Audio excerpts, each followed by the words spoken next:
Good morning mga katropa.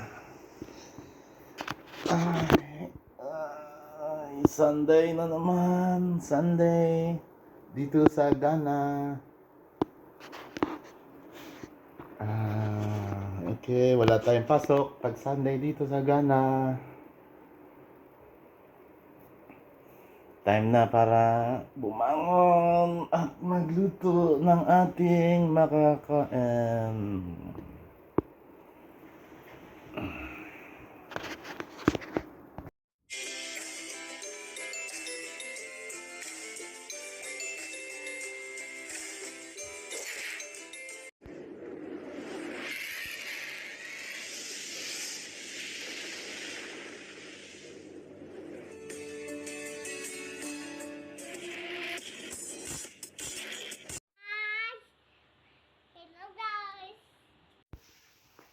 Ayan mga katropa, bangon na tayo. Sunday morning. So, marami tayong gagawin sa bahay.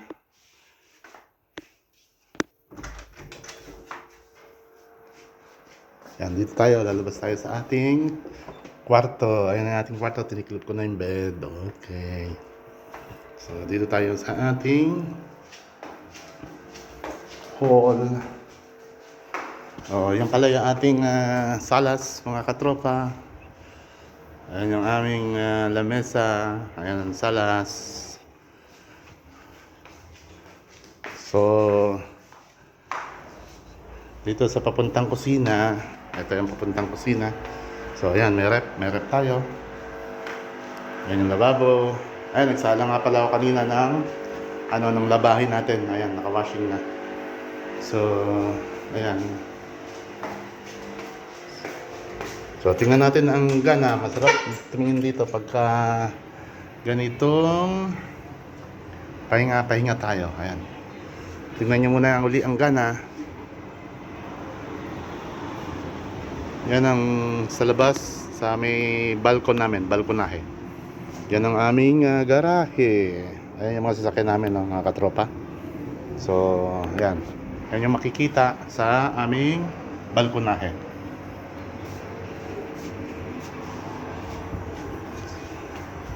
Siya nga pala mga katropa, tayo magluluto ng sinigang.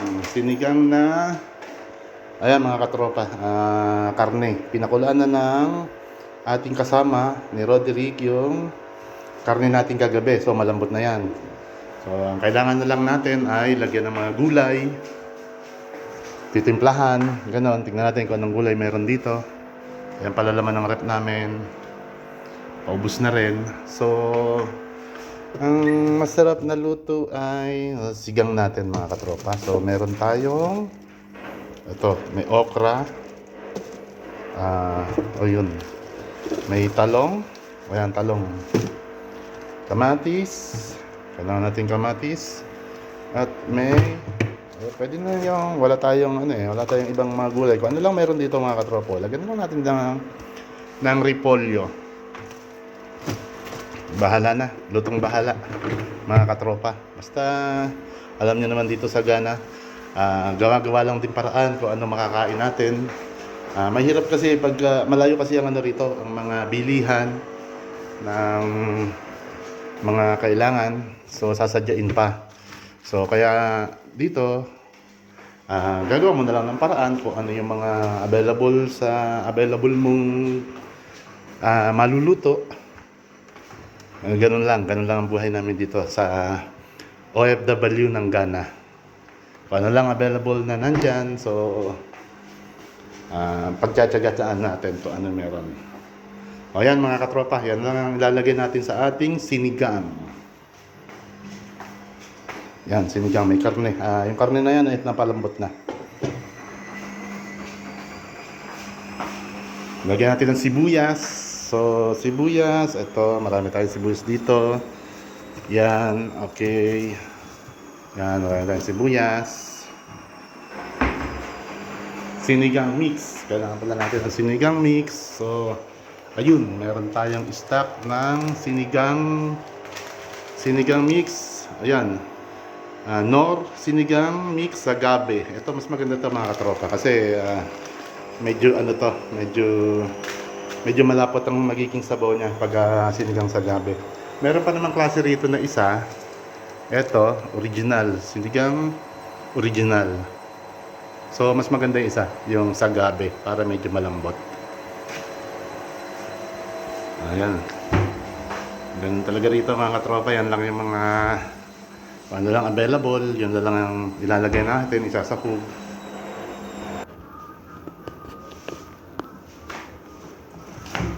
Yan mga katropa, salang muna tayo uli ng ating mga labahan. Ayan, sweet natin. Habang magluluto tayo mga katropa, ito, nagsalang ako uli ng pangalawang labahan. So ayan, sinits natin ang ating automatic washing machine. Ayan mga katropa, nakaset na yan. Para, ayan umiikot na siya sa loob. Yan, naglalaba tayo habang nagluluto. Yan, ganyan ang trabaho natin dito pagka bakasyon. Ayan yung mga sangkap na pangluto natin mga katropa. Ayan mga katropa, start na tayo magluto. Ayan, may sibuyas, may kamatis. Ayan yung nor natin na gabi. Ayan, meron pa tayong talong. Meron tayong okra. Ayan, repolyo na lang ilagay natin mga katropa kasi walang ibang gulay na pwedeng ilahok. So, yan mga katropa, ayan kulong-kulo na. Kulong-kulo na yung sabaw. Ayan, kulong-kulo na siya. Gulay na lang kulang yan mga katropa. Pakuluin lang natin ng konti at lalagyan ng gulay. Yan na rin yung ating sinaing, kulong-kulo na rin. Yan na lang mga kulang.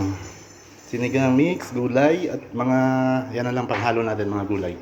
Yan lang kasi available sa ating rep. So, sinigang. Yan mga katropa. Yan mga katropa, luto na ang ating sinigang. Ayan mga tropa, ayan, luto na. So, chibuga na. Ito rin ang ating sinaing, luto na rin. Yan. Ayan ang ating kasama rito, si Roderick. Okay. So, ayan na mga katropa, nasa lamesa na ang ating sinigang na karne. Yan. Ayan mga katropa. Kainan na. Dalawa lang kami kakain dito mga katropa. Dalawa lang kami kasi magkasama rito sa apartment na to. So, ayan mga katropa. Hello mga katropa, so start na tayo, lunch, kain na tayo, ito na, luto na yung ating sinigang na baboy, okay, so let's eat. Sarap, ayos, sakto lang yung timpla mga katropa. So may okra, may talong at repolyo. Wala kasi kaming ibang panghalo kaya repolyo nilagay namin sa sinigang. Walang radish eh. Walang radish. Kain tayo. Natong kasama ko si katropang Sinigang pa rin yung katropang Roderick. Pinoy Gana Pinoy Gana Vlog. Okay mga katropa, hanggang dito lang update ko nitong Sunday ng aming pahinga dito mga OFW sa Ghana. So thank you very much. Bye bye.